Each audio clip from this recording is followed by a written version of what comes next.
Mes a mes ha sucedido esto.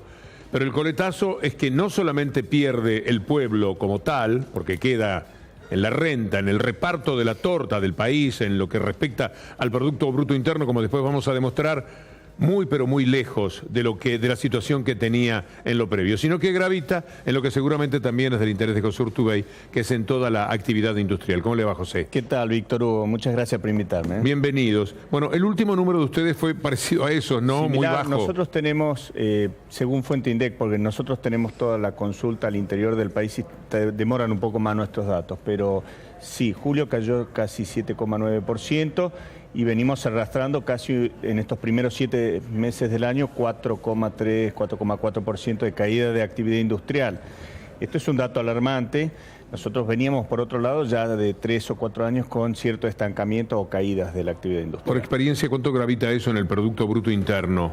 No, sin lugar a dudas es significativo. Y te diría también, me parece que vos recién hablabas de lo que es el consumo, la actividad económica en el mercado interno.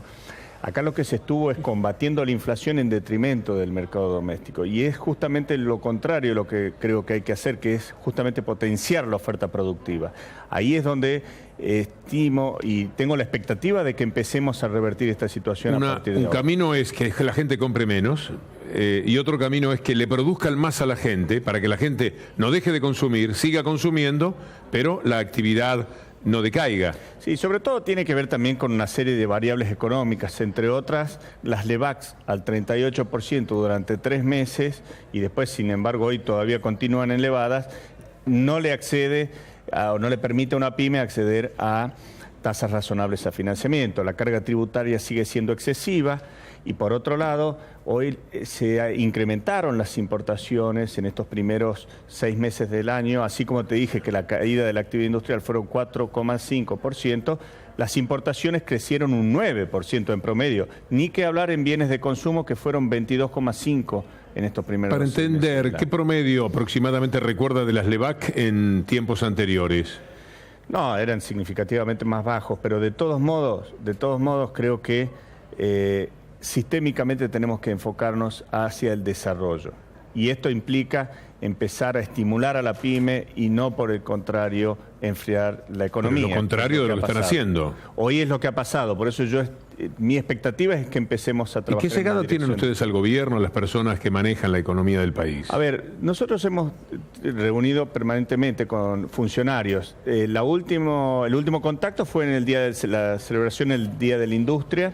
El jefe de gabinete, Marcos Peña, en alguna medida se mostró consciente de la foto en la que está la industria y a partir de ahí hizo un llamado en línea con lo que el presidente también comentó a una suerte de mesas multisectoriales. Yo esto lo vengo pidiendo desde el principio de año, me parece que esa es la línea que hay que profundizar y ojalá que venga por ese lado. José, el embajador Diego Guelar habló de China, lo hablo en el marco del viaje de Mauricio Macri al G20, como economía de mercado. Ustedes no están de acuerdo con esa figura y el presidente lo volvió a refrendar en el G20, que China era una economía de mercado. Primero, ¿cuál es la postura de ustedes? Y segundo, y adelantando una eventual respuesta, ¿por qué están disgustados con esa lectura?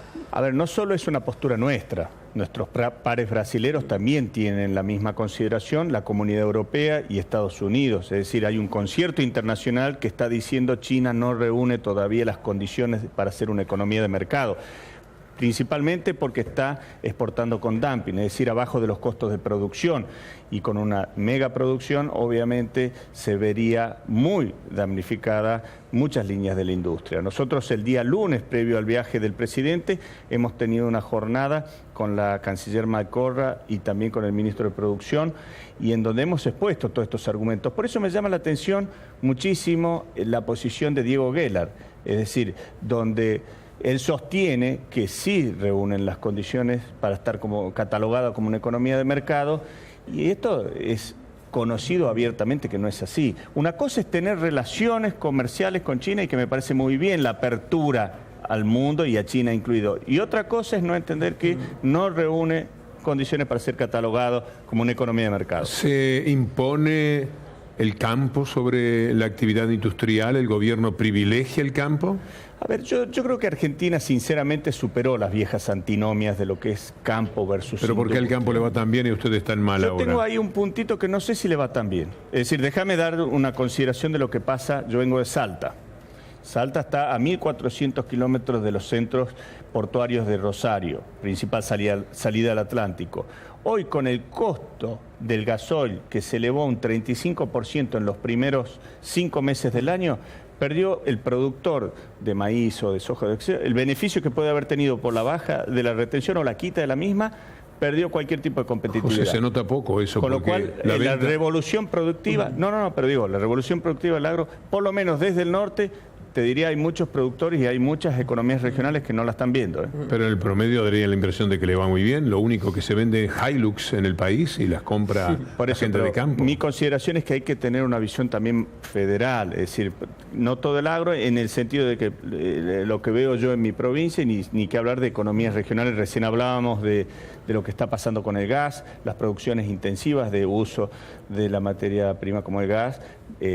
Digamos, tienen expectativas de que haya una reversión sobre este tema, ¿no? Y José, entonces, ¿qué hay que pensar? ¿Que el gobierno se equivocó con algunas políticas en este primer inicio de mandato o que realmente no le importa tanto, digamos, algunas cuestiones que vos remarcabas, como las pymes que fueron golpeadas por todos los mecanismos que hubo en este tiempo, desde tarifazo, aumentos, poco apoyo? Yo creo que el gobierno tuvo un error de diagnóstico en términos económicos, es decir, cuando se hizo la modificación del tipo de cambio, entendieron que toda la economía ya estaba funcionando a 15 como tipo de cambio, cosa que no era así, y con el nivel de informalidad que hay en la Argentina tampoco es así. Por otro lado, el segundo error de concepto para mí fue entender que a partir del arreglo con default iba a haber una lluvia de inversiones en forma inmediata, sabiendo que hay un proceso de por medio.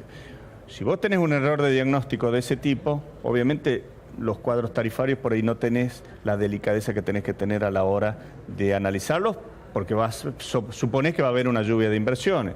Entonces me parece que, y ahora creo que, vuelvo al punto, espero que el gobierno empiece a direccionarse al desarrollo con estas mesas multisectoriales de las que habló Peña y el presidente Milei. José, ¿está atrasado el tipo de cambio?